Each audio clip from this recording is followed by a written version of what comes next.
ainda anda o Gonçalo Elias por terras do norte da Europa e, pelos vistos, a espécie que temos para discutir hoje, que é a espécie que entra a seguir na lista pessoal do Gonçalo, é a gralha calva.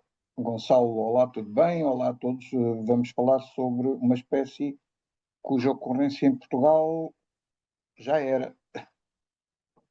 Olá Zé, olá a todos. Efetivamente já era. Permite-me uma correção.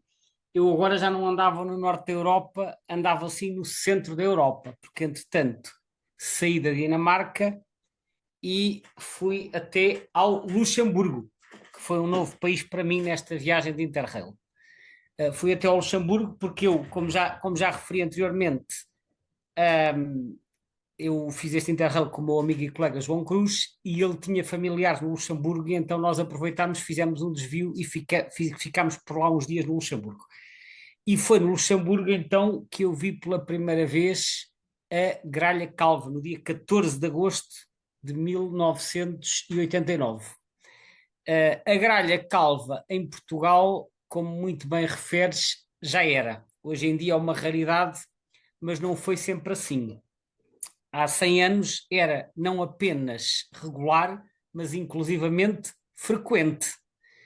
E para ilustrar bem qual era a situação no nosso país há 100 anos atrás, eu vou ler um pequeno trecho do Catálogo Sistemático e Analítico das Aves de Portugal, da autoria do João Alves dos Reis Júnior. Este livro foi publicado em 1931, tem um catálogo de espécies, é uma lista anotada, e então sobre a gralha calva ele diz o seguinte: a gralha calva é um migrador regular, chegando do norte em grandes bandos no fim de outubro e princípios de novembro, conservando-se entre nós até aos princípios de abril.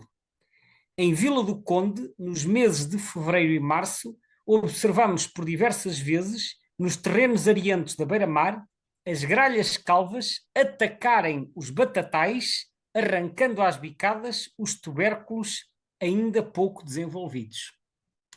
É isto que ele diz, e, portanto, os adjetivos que ele usa sugerem que a espécie era realmente numerosa, porque ele fala em grandes bandos e fala de regularidade e até descreve o comportamento. E não é só o Rei Júnior, há outros autores como o Tait que referem isso para Portugal, e no caso da vizinha Espanha, há inúmeros autores, que referem a gralha calva como sendo uma espécie invernante bastante frequente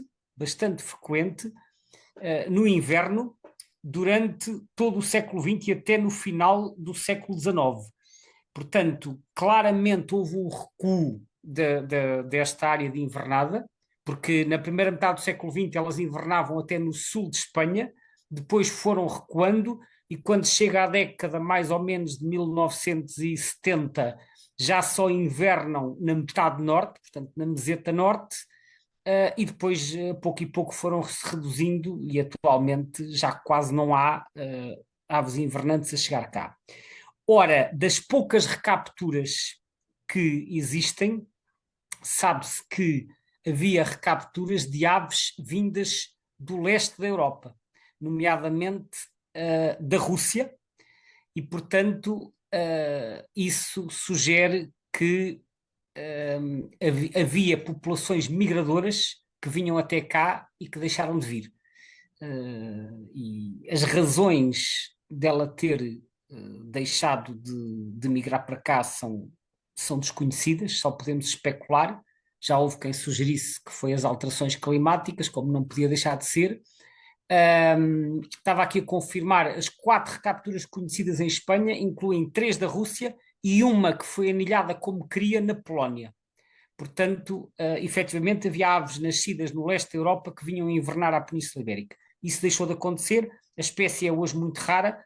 Em Portugal, então, praticamente não há. Em Espanha ainda há um pequeno núcleo reprodutor, que pode ser reliquial, e isto descreve um bocadinho a evolução nos últimos 100 anos.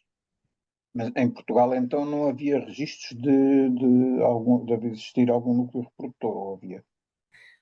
Núcleo reprodutor propriamente dito, não. Há um caso que está publicado em 1985, o trabalho de 1985, que refere que um casal terá nidificado várias vezes na Serra do Marão, que é em Trás-os-Montes, nos finais da década de 70. Isto é uma situação um bocadinho singular, porque esta gralha é colonial, nidifica em colónias e não isoladamente. Portanto, este registro é um registro que está publicado. Enfim, também há casos de flamingos que nidificaram isoladamente, apesar da espécie ser colonial. Portanto, às vezes pode haver assim umas situações um bocadinho bizarras. É o único caso que está referido de reprodução. De resto, como se sabe, a espécie era invernante regular, deixou de ser, e desde nos últimos 50 anos, sabe, há um registro publicado no Algarve em 1987, perto de Silves. Esse foi homologado pelo Comitê Português de Raridades, e depois no eBird há dois registros relativamente recentes.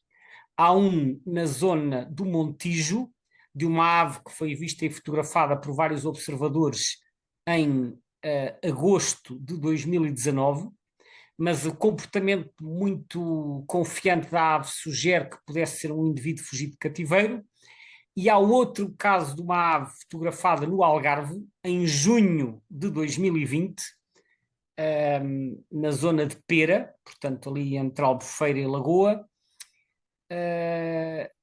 Mas junho também não é uma data compatível com a presença de invernantes, portanto podia ser uma ave fugida de qualquer lado. Portanto, resumindo, nos últimos 50 anos conhecem-se 3 registros isolados em Portugal. Há o tal registro de um casal a nidificar na Serra do Marão, e de resto em Portugal a situação é esta, porque elas eram comuns no passado e agora já não são.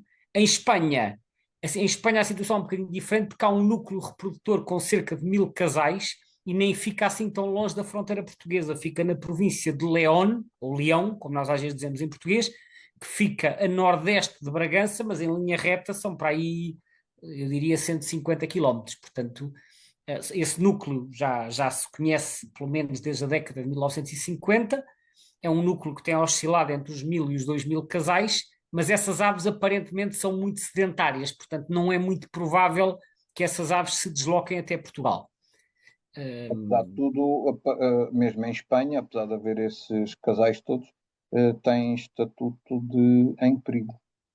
Tem estatuto de em perigo porque a população diminuiu muito, a população invernante, a população reprodutora está confinada. Portanto, agora apareceu no último Atlas, referem um núcleo mais pequeno na zona de Girona, na Catalunha, mas é um núcleo recente e muito pequeno. O principal núcleo que se conhece desde a década de 1950, como eu disse, é este núcleo de León.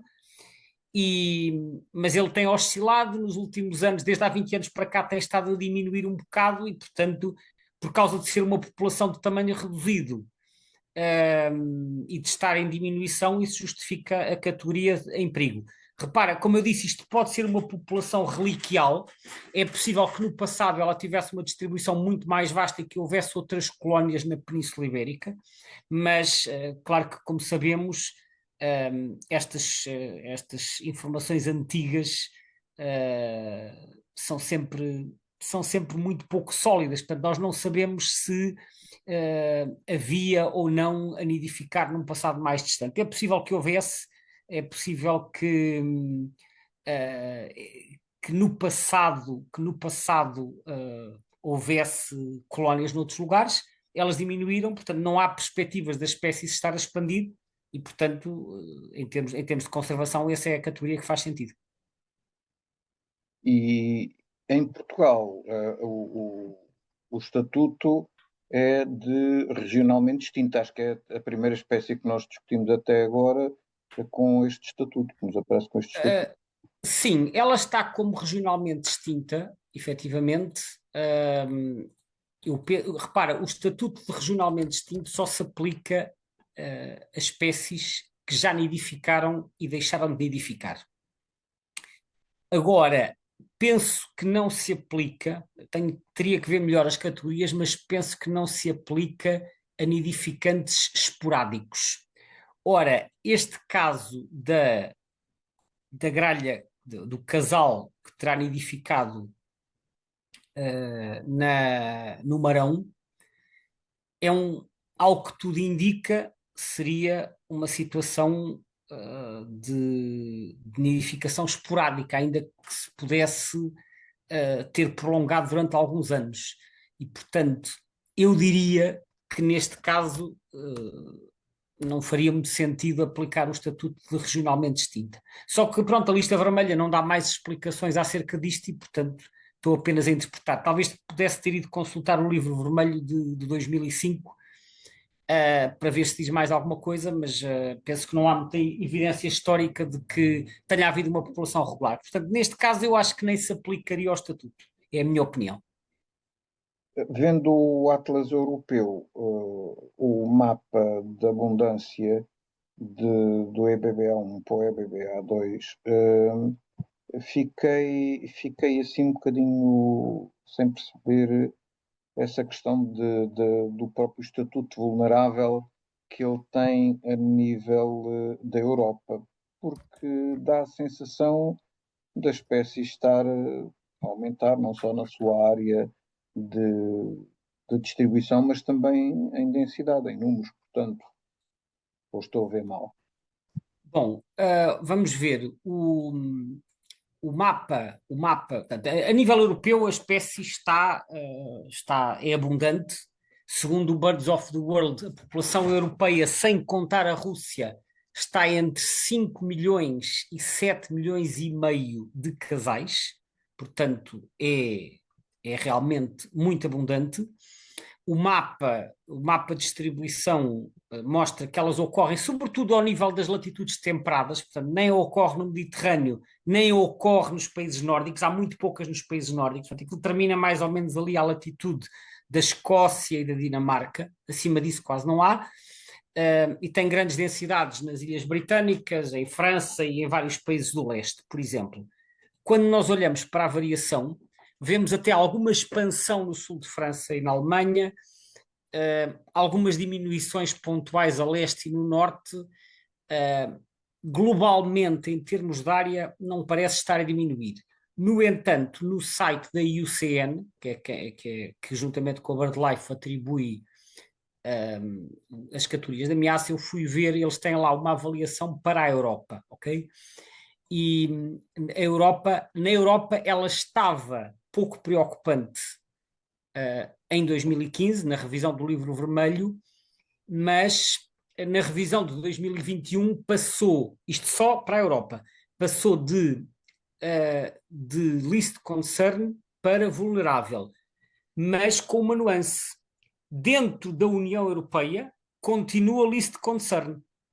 Portanto, ela só está vulnerável quando nós consideramos a Europa como um todo. O que é isto da Europa como um todo? É incluir a Europa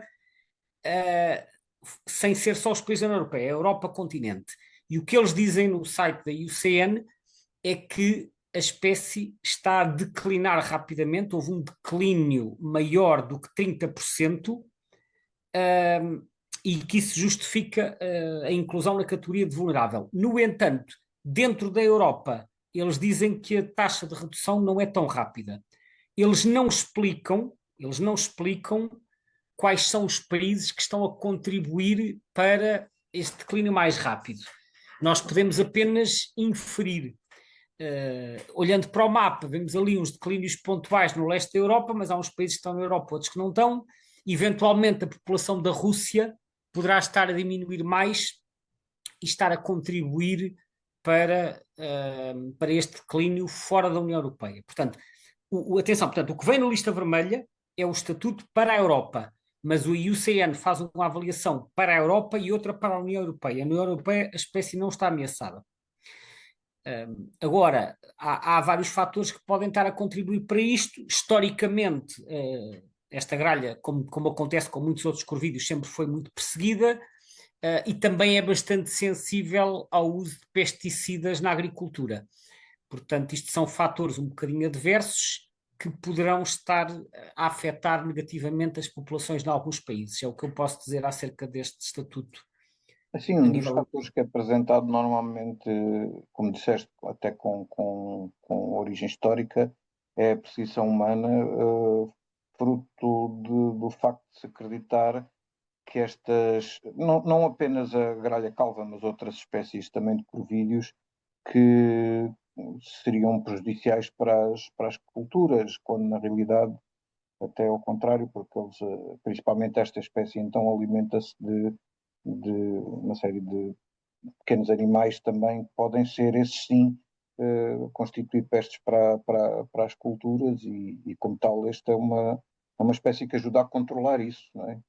Sim, sem dúvida. É claro que esta gralha pode ter acabado por levar por tabela, digamos assim, da perseguição feita a outras espécies de corvídeos, porque ela é menos dada a alimentar-se de cadáveres, portanto, é menos necrófaga que outros corvídeos. Só que repara, historicamente, os corvídeos sempre foram muito perseguidos porque eram animais que as pessoas também associavam à morte. São todos negros, não é? Que é logo uma cor que dá assim um aspecto sombrio, aquela plumagem escura, e ainda por cima alimentando-se de carne morta. As pessoas depois também faziam assim umas associações um bocadinho más, e portanto achavam que o melhor era livrarem-se daqueles animais, e depois também havia o argumento de estarem a prejudicar as culturas, porque eles também os corvídeos de uma forma geral são bastante omnívoros, portanto, por diversos motivos, em alguns casos baseados apenas em crenças, os corvídeos historicamente foram muito perseguidos.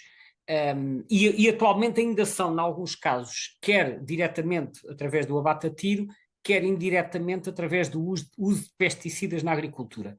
E atenção, houve países em que houve variações dramáticas. Por exemplo, um exemplo que é dado aqui no Birds of the World, nos Países Baixos, na década de 40, portanto estamos a falar na altura do final da Segunda Guerra, havia 40 mil casais, mas no início dos anos 70 já só havia 1.100. Portanto, caiu de 40 mil para 1.100. E pensa-se que foi por causa do uso de pesticidas, nomeadamente aqueles organoclorados como o DDT, de que já falámos anteriormente.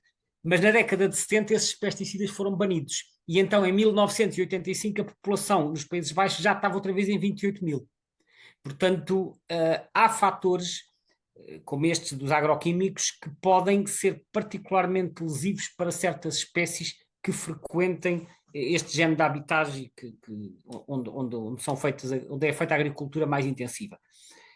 Portanto, ela tem tido bastantes flutuações.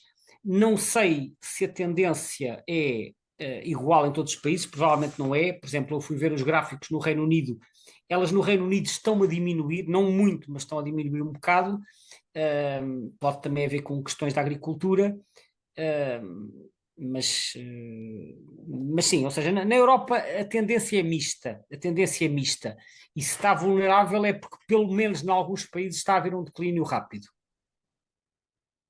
Uma característica também interessante desta espécie e dos corvídeos em geral é, é que eles são considerados passeriformes, portanto são uns passarinhos enormes. São os maiores passeriformes, aliás o corvo, o nosso corvo, que é o Corvus corax, é o maior passeriforme do mundo, juntamente com outro que acho que tem dimensões semelhantes, que salvo erro é o Corvus crassirrostris, que é africano, mas os corvídeos são os maiores passeriformes de todos. O facto de eles serem classificados como passeriformes não tem a ver apenas com o tamanho. Tem a ver com a Claro, claro. estrutura, obviamente, com a estrutura até genética e não só. Hoje em dia é muito com base na genética que se classificam as espécies e as famílias e as ordens, mas, aliás, eu tenho quase a certeza que o Linneu não pôs isto nos passariformes, teria que verificar, mas o Linneu ao princípio, bom, ele ao princípio pôs os andronhões nos passariformes, né, que eles chamavam andronhão irundoapes, portanto, a taxonomia já levou muitas voltas desde o tempo do Linneu. Agora, são de facto os maiores passariformes, embora a maioria dos passariformes cante, os corvídeos de uma forma geral não cantam, têm assim umas vocalizações roucas e pouco mais, mas em termos taxonómicos eles estão próximos dos passariformes, sim. Já que estás a falar de taxonomia, de onde é que vem este nome que ele tem, não é? Portanto, o Corvus frugilegos. Bom, corvos já sabemos que é corvo em latim, já falámos disto anteriormente. Frugilegos é uma palavra composta que vem de frugis, que é o genitivo de frux, que é fruta, e legera, que é apanhar. Portanto, é o corvo que apanha fruta. É o que isto quer dizer. Frugilegos é que apanha fruta. Embora, na verdade, a dieta, eu também quando estava a preparar isto pensei, pá, isto diz que apanha fruta, mas vamos lá ver que frutas é que eles comem. E então fui ver o que é que diz no Birds of the World, e eles dizem que, como já referi, é menos necrófago que outros corvídeos e que o alimento é composto sobretudo por invertebrados, muitos vertebrados, como por exemplo minhocas, coleópteros, portanto, que são aqueles escaravelhos, larvas diversas, e até pequenos vertebrados como lagartixas e rãs, pequenos mamíferos, ovos e crias de pequenas aves. E depois, no outono e no inverno, como muitas vezes acontece, passam para a matéria vegetal e então aí consomem sobretudo grãos e sementes. Eu não encontrei muito referência a eles comerem fruta, portanto, mas o nome é original do Linneu. Portanto, pode ter acontecido que o Linneu, quando descreveu esta espécie, que foi logo na 10ª edição do Sistema Natura, em 1758, pode ser que ele tenha observado a espécie a comer fruta e que tenha decidido dar este nome. Mas não parece ser o comportamento mais geral em termos alimentares. Eu também se acreditava nessa altura que esta espécie e outros deste género que eram prejudiciais porque comiam as searas, etc. Portanto, não é de admirar que o conhecimento nessa altura era outro, não é? Claro, às vezes vê-se as espécies, por exemplo, numa dada cultura, numa dada zona, e pensa-se que elas estão a comer o produto agrícola, quando na verdade estão à procura de bichinhos que por lá andam. Portanto, Certo? Certo. obviamente que quem observa de fora, se não fizer um estudo da dieta, e às vezes o estudo, para ser bem feito, tem que se fazer a análise aos conteúdos estomacais. Tu não podes simplesmente estar a observar a ave ali a bicar no campo e concluir o que é que ela está a comer. A menos que estejas a ver muito perto, às vezes parece que ela está a comer aquilo, mas pode estar à procura de parasitas, de invertebrados, de outras coisinhas que lá estejam, que não é aquilo, não é o objeto em que nós estamos a ver a ave picar. Portanto, por isso é que eu digo, normalmente as análises, para serem bem feitas, tem que se analisar os conteúdos estomacais através dos regurgitos ou de outras formas de análise. E, portanto, obviamente que há muitas crenças que se vão propagando e que se vão perpetuando no tempo, mas que se baseiam em ideias antigas que nunca foram verificadas cientificamente. E atenção, já agora um parênteses, eu vejo muitas vezes comentários, até em discussões nas redes sociais, etc., de pessoas que, invocando o facto de morarem no campo, desvalorizam os estudos científicos, dizem que isso é tudo treta e que eles que moram no campo é que sabem muito bem o que é que as aves comem, o que é que as aves fazem, o que é que as aves prejudicam. Obviamente que as pessoas que vivem no campo têm mais horas e têm um contacto mais direto com as aves e outros animais para observar os seus comportamentos. Isso não significa, porém, que se possa tirar toda a espécie de conclusões sem fazer determinado tipo de análise, porque há análises que não é possível fazer por simples observação direta. Né? E, portanto, independentemente da experiência, obviamente, que muitas pessoas têm, uma coisa não dispensa a outra. Isto é só um parênteses que se aplica a esta e a muitas outras espécies, naturalmente. Sim, até porque muitos dos estudos modernos, neste caso dos hábitos alimentares das aves, envolvem mesmo o estudo dos conteúdos do estômago, não é? Portanto, aí Claro, não tem nada que enganar, não é? Portanto, é o que está lá. claro, até porque esse tipo de análise muitas vezes consegue identificar qual é a espécie ou qual é o grupo de espécies de que foi predado.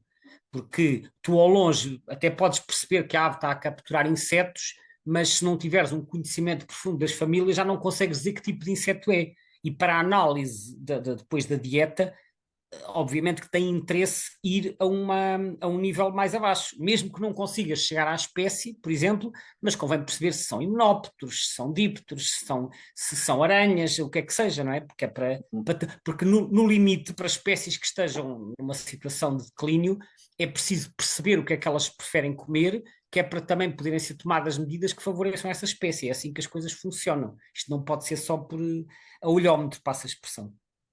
Claro. Esta espécie tem duas subespécies, se eu percebi bem.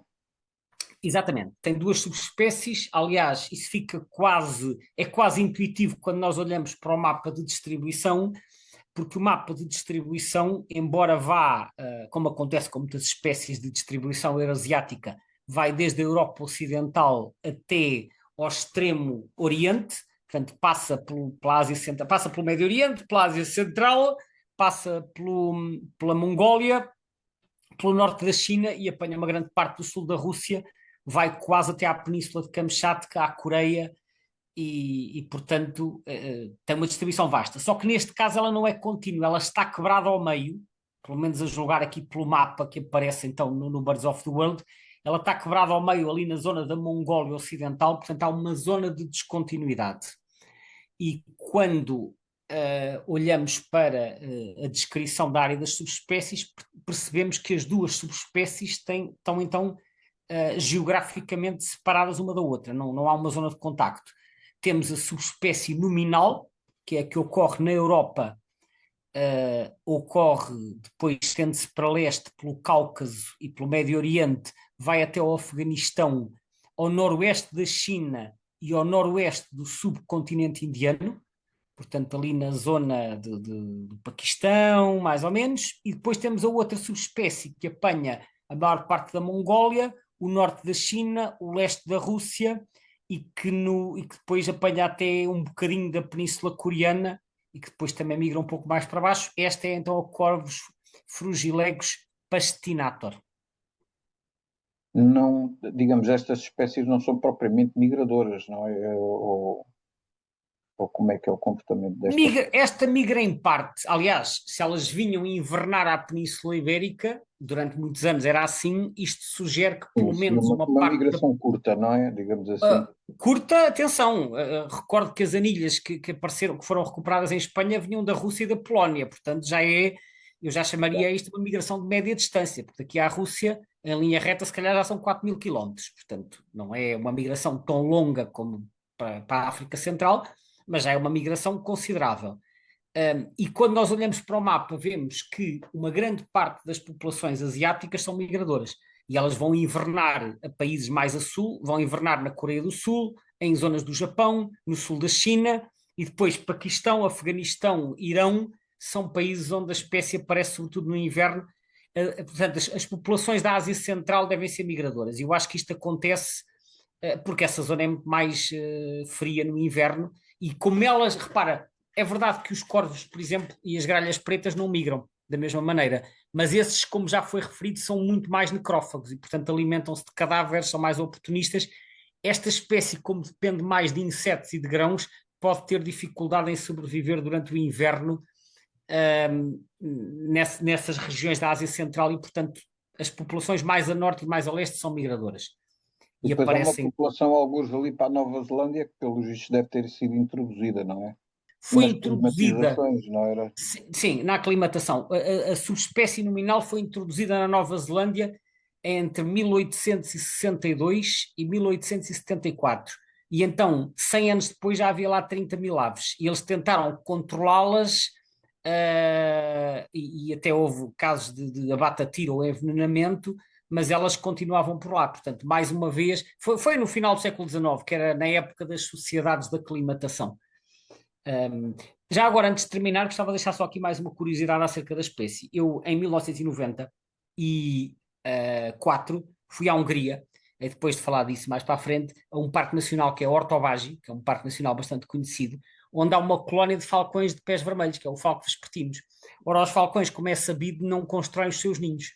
Ou usam cavidades, ou caixas-ninho, ou não usam nada, põem os ovos diretamente numa rocha, ou então usam ninhos antigos de outras aves.